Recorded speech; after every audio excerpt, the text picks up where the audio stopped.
Hey guys, Isaac here. Going to show you how to put one of these 2-inch Razor eBay lift kits on the Zforce 800 EX CPS. Mine's 2015. I'd imagine they're going to be pretty much close to the same throughout the years. The eBay kit here, we have it laid out. Basically, this is the front lift. Okay, this is what you get. I already have the rear on, and I will show you that at the end of this video, but you get that, and you get these instructions, and it talks about using the smaller triangulated plates for the rear, which is what I did. The front plates, which are these ones, I actually cut a 1/2 inch, or closer to a 1/4 inch, I should say, off the bottom of these brackets, and I'll show you why here in a minute, but it makes them sit so much easier. Okay, so what we're going to do, we'll go ahead and start by taking this apart. We're going to do it on the bottom here. We're going to put our brackets down here. Going to move this out of the way. We're not going to do it on the top because things are just really tight up there. I don't see it making any sense to do it on the top and the front. In the back, you probably could, but there are some clearance problems that I'll show you as well. Just going to put you right here. Hopefully you guys can see that all right. So the first thing we're going to do is take this bolt out. Obviously we have our tires off already. This is 15 millimeter.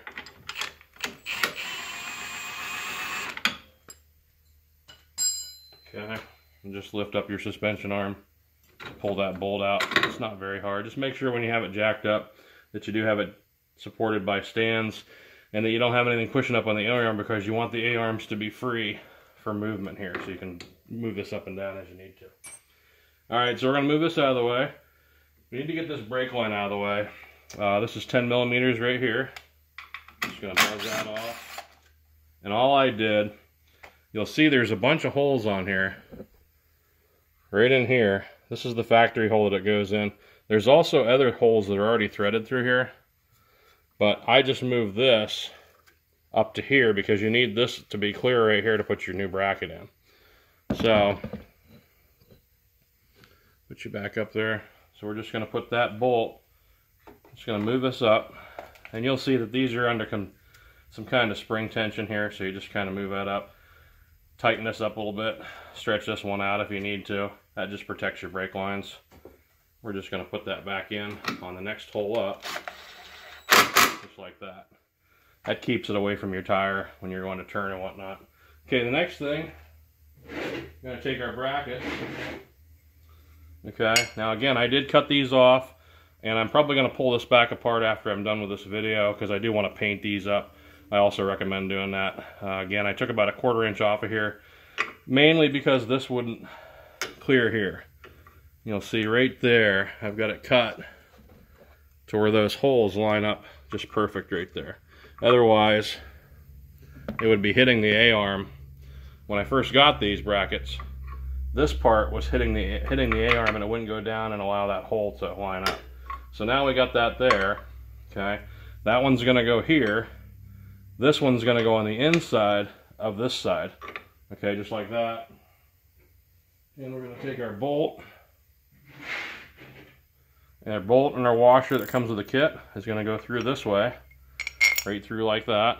Okay, it's going to go through here. And then this spacer is going to go in between the stock inside piece and the bracket. It's going to take up that space right there. Okay, so that just goes in. And if this is a little snug, you know, you can just bend this out. You know, be real careful so you're not chipping your paint or anything, but just bend this out a little bit so that this will fit in there along with that. Okay, so you're going to put that there, that piece down in there, and then run your bolt in all the way through the other side. Okay, and then you're going to take, that is a, I think that one's a 14, but you're going to have your other washer on the back side here. Okay, and then your nut. Okay, and as you guys probably know, some of these bolts are already loose from the factory, so you want to just make sure all this stuff's good and snug when you're done. check your top ones. This is a notorious one for coming loose too on the A-arms.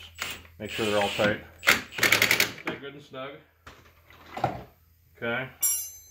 And I'll show you what we're looking like here. So you've got bolt going through, washer there, bracket here, going through the stock inside piece, your spacer, the other bracket, your stock outside piece here, washer and nut. Okay, so that's just perfect, just like that. Okay, now you see that this sits perfectly flush here on the bottom, on the A-arm, giving it better support. Okay, there's a hole here already from the factory right there. I'm going to go ahead and drill a 5/16 inch hole through there next, and we're going to put a bolt and a nut bar through there just to give it extra support. This step probably isn't necessary on the front because of how well that sets there, but extra insurance is always good.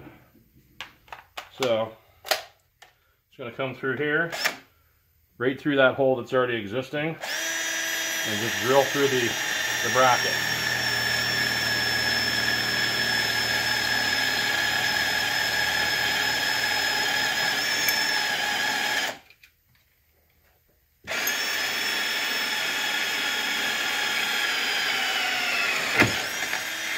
Like that.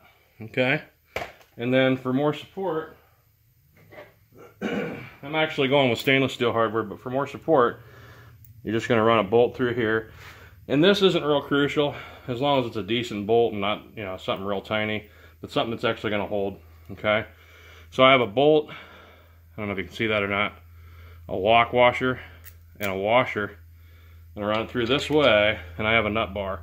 You can use a regular nut on there. I just like these because it doesn't allow it to spin. You don't have to hold this side of it. And that's especially helpful in the back. We're going to run this through here, thread that in.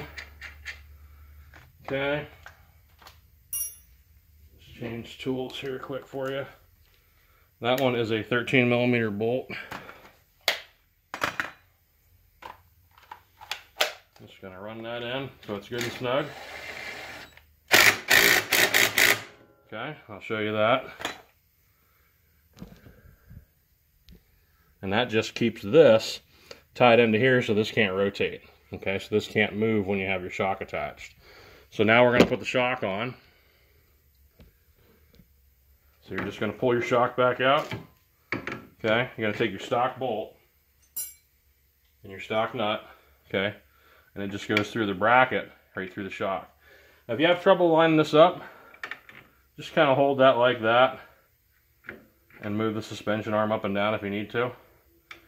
Most likely you're going to have to push down because, you know, you're spreading everything here.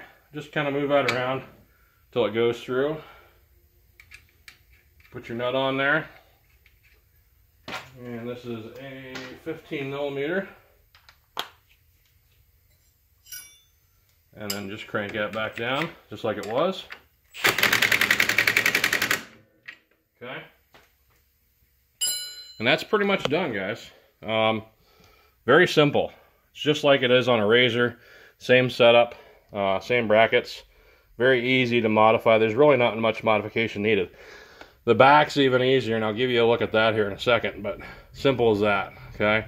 I'm going to go ahead and run my springs up as far as I can to try to make the ride softer and probably gain hopefully an inch and a half or so is what I'm looking for. I am running 30-inch tires. I've been running them stock. I did trim here. I know a lot of you guys have asked. I did trim the fenders right here, the flares rather, because, you know, it was awfully close. It wasn't rubbing, but it was awfully close. Now the only time I ever get rub at all is up in the very top of the fender.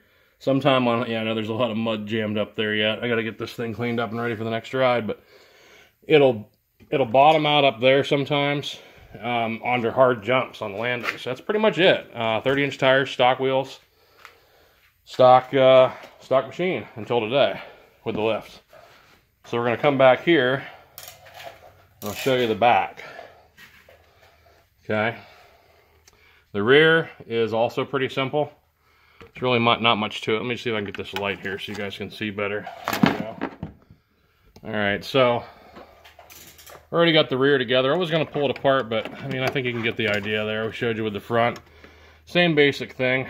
You're gonna unbolt the shock. The shock would have been up here, or I'm sorry, up here rather. Okay, you can see we did the same thing we did in the front. These are the brackets, how they come, and you see how that little knife edge on top and that little piece that hangs down. That's basically what I cut off on the front brackets. Now these ones are shorter in length this way. Okay, so if you put them on the front, they don't touch the A-arms, and they're just they don't have a lot of support. So it's better to use the longer ones up there and just trim them. We did the same thing here. You can see I put another nut there for support. Let me get that light over here. Right back there, I put that bolt for support in the rear right here, okay, with another one of those nut bars inside. I don't know if you can see that inside there or not, okay, but it bolts on the same way, okay. Now, I was going to go ahead and do it on the bottom, and a lot of guys said not to. Well, I found out why. So, if you put it on the bottom and the back, and again, we got mud packed in there, that needs cleaned out. Anyway, if you put it on the bottom, what happens is, when you have your brackets here and this is moved up, you've got a clearance issue right here on this square tubing, okay? Not so much on the driver's side, but over there on the passenger side, it's literally like right up against here at full droop in stock form, okay? So if you move this up, you're actually going to put that spring right into this piece here. Now, the way this is, you know how this kind of sticks out right here, you could easily just kind of cut this at an angle if you wanted to. Take that corner off, make sure you paint it good, you know, so it doesn't rust. And that would solve that. If you wanted to go that route, I don't see why you couldn't. You might have to move this brake line here. Looks like it, I don't know, it might be all right. But that's pretty much all there is to it. It's very simple. All right, guys. So there she is. You guys have any questions? Feel free to ask. Just throw them in the comments there, and we'll get them answered as soon as we can. Hope you enjoyed this video. Hope it helped. Thanks, guys.